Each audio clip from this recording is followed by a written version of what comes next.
ఈ project triple ఆర్కి connective ఉండడం వల్లనే ఈ ప్రాజెక్ట్ హైలైట్ అయిందండి. సో ఇంకోటి, ఈ ప్రాజెక్ట్లో ప్రజెంట్ సిచ్యువేషన్ వచ్చేసి బ్లాక్ టాప్ రోడ్ వేయడం కానీ, అండర్గ్రౌండ్ డ్రైనేజ్ చేయడం కానీ, ఎలక్ట్రికల్ వర్క్ వేయడం కానీ. సో మీరు చూస్తున్నారు కదా, సాయంత్రం అయితే లైట్స్ కూడా అవైలబుల్ వస్తాయండి.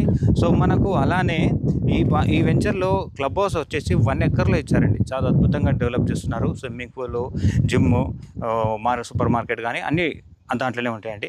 సో ఇంకోటి, కనెక్టివిటీ పరంగా చూసుకున్న మన ప్రాజెక్టు జస్ట్ షాద్నగర్ టౌన్ నుంచి పరిగి వెళ్ళే ఏదైతే ముంబై హైవే రోడ్ ఉంటుందో, దీన్ని ఓల్డ్ ముంబై హైవే రోడ్ అంటారు. సో దానికి హైవే ఫేసింగ్కి ఉంటుందండి. సో షాద్నగర్ టౌన్ నుంచి జస్ట్ 3 కిలోమీటర్ డిస్టెన్స్లో ఉంటుంది.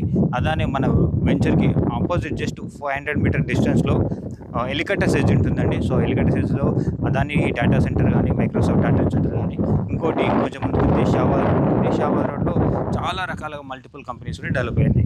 సో మన వెంచర్ చుట్టుపక్కల కానీ, షాద్నగర్ టౌన్ చుట్టుపక్కల కానీ, సో అనేక రకాల మల్టిపుల్ కంపెనీ రావడం వల్ల హైఫైగా డెవలప్ అవుతున్న ఏరియా అండి. సో దీంట్లో ఇప్పుడైతే ఎవరైతే ఇన్వెస్ట్ చేస్తారో వాళ్ళకి 100% అప్రిషియేషన్ దొరుకుతుందండి. ఎందుకంటే ముందు ప్రైజెస్ పెరిగే ఛాన్సెస్ ఉంది. సో స్క్రీన్ మీద నెంబర్కి కాల్ చేయండి. సో మేము బెస్ట్ సర్వీస్ ఇవ్వగలుగుతామండి. Thank you. జై హింద్.